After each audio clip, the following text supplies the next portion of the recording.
Hello students, पिछले lecture में हमने अध्ययन किया था कि जीएसटी कंपोजिशन स्कीम क्या है, उसके क्या बेनिफिट्स हैं, क्या लॉसेस हैं और उसको किस तरह से लागू किया जाता है। आज इस लेक्चर में मैं आपको बताऊंगा कि अगर कोई व्यापारी या कोई मैन्युफैक्चरर जीएसटी कंपोजिशन स्कीम लेना चाहता है तो उसे क्या क्या करना होगा। सबसे पहले उसे जीएसटी कंपोजिशन स्कीम अगर उसको लेनी है तो जीएसटी पोर्टल पर जाकर अपना रजिस्ट्रेशन कराना होगा। उसके लिए जीएसटी CMP.01 फॉर्म भर के साथ अप्लाई करना होगा। इसके लिए क्या करना है, सबसे पहले जीएसटी की जो वेबसाइट्स हैं www.gst.gov.in पर जाकर पोर्टल खोलिए। इस वेब पेज पर मौजूद सर्विस ऑप्शन क्लिक करिए। इसमें आपको पहला रजिस्ट्रेशन का ऑप्शन मिलेगा, उसको आपको क्लिक करना है और उसके बाद रजिस्ट्रेशन प्रक्रिया शुरू कर दीजिए और फॉर्म CMP01 आपको सेलेक्ट करके उसे भर दीजिए। उसमें जो जो सूचनाएं मांगी है वो सब इसमें आप फिल कर दीजिए और इस तरह से फिल करने के बाद आपको इसका रजिस्ट्रेशन हो जाएगा।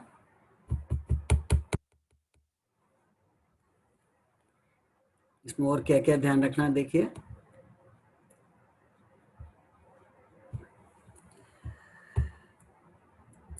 सबसे पहले इस स्कीम में आप रजिस्ट्रेशन कराना चाहते हो तो उससे पहले आपको ये ध्यान रखना होगा कि क्या वास्तव में आप इस स्कीम के हकदार हैं। ये स्कीम की जो कंडीशंस हैं वो आप अप्लाई करते हैं, फुलफिल करते हैं या नहीं, ये जानकारी आपको अवश्य कर लेनी चाहिए। अन्यथा अगर गलत तरीके से आपने रजिस्ट्रेशन करा लिया है तो आपको पेनल्टी और ब्याज भी भरना होगा। सरकार इसके लिए आपके खिलाफ कार्रवाई भी कर सकती है, पेनल्टी, ब्याज और उसके अलावा बड़ी कार्रवाई भी की जा सकती है। अगर आपने जानते बूझते कि आप इस स्कीम के हकदार नहीं हैं, आपने ये स्कीम ऑप्ट कर ली है तो फिर आपके खिलाफ बड़ी कार्रवाई भी की जा सकती है। अगर आपने जानबूझ के ऐसा नहीं किया है तो साधारण पेनल्टी और ब्याज लगा के सरकार इसको छोड़ भी सकती है। इस स्कीम को आप कब ले सकते हो? आप जिस किसी भी वर्ष के लिए कंपोजिशन स्कीम लेना चाहते हो, ये ईयर टू ईयर आप चेंज कर सकते हो। एक साल आप कंपोजिशन स्कीम में रह सकते हो, दूसरे साल सामान्य स्कीम में भी रह सकते हो। तो जिस साल आपको कंपोजिशन स्कीम लेनी है उस साल के प्रारंभ होने से पहले अर्थात 31 मार्च तक आपको अगले साल के लिए कंपोजिशन स्कीम के लिए रजिस्ट्रेशन आपको कराना होगा, ताकि आप 1 अप्रैल से चालू होने वाले वित्त वर्ष के लिए कंपोजिशन स्कीम अपना सको। इसके लिए वही निश्चित स्कीम में जाके आपको फॉर्म सबमिट करना होगा, अप्लाई करना होगा और आपका रजिस्ट्रेशन हो जाएगा। अगर आप पहले से ही रजिस्टर्ड हैं तब भी आपको ये GST CMP2 भरकर पुनः अप्लाई करना होगा, क्योंकि अगले साल के लिए आप वापस स्कीम को रखना चाहते हैं। विशेष परिस्थितियों को देखते हुए पिछले वर्ष 19-20 के लिए कंपोजिशन स्कीम की तारीख बढ़ाकर 30 अप्रैल कर दी थी। सामान्य तारीख 31 मार्च तक होती है, ये विशेष परिस्थितियों के कारण बढ़ाई गई थी। ये सामान्य नियम नहीं है। सामान्य नियम 31 मार्च तक आपको इसके लिए रजिस्ट्रेट होना है, ताकि अगले साल आप इसका लाभ उठा सको।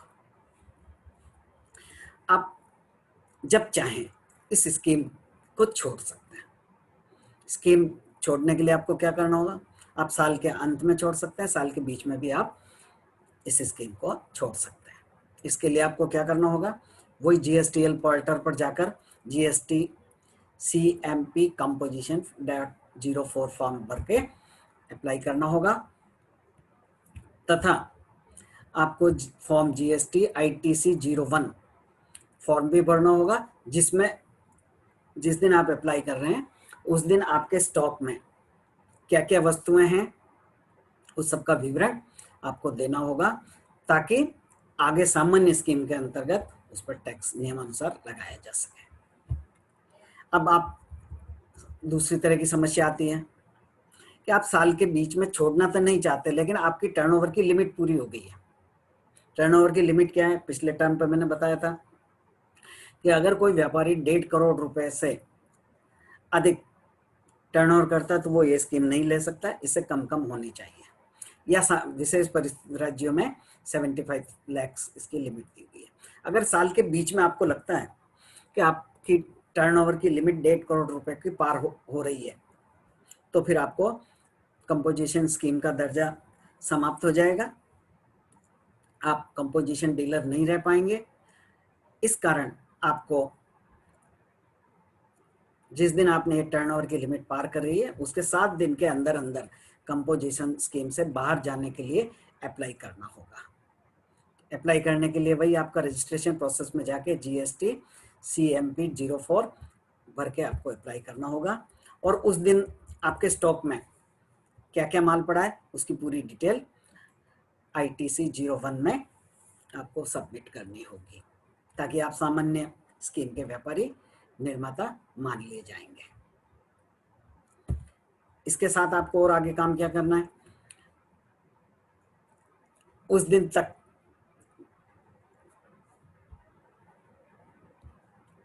आपके पास जो भी इंफॉर्मेशन है वो सब सबमिट करनी होगी।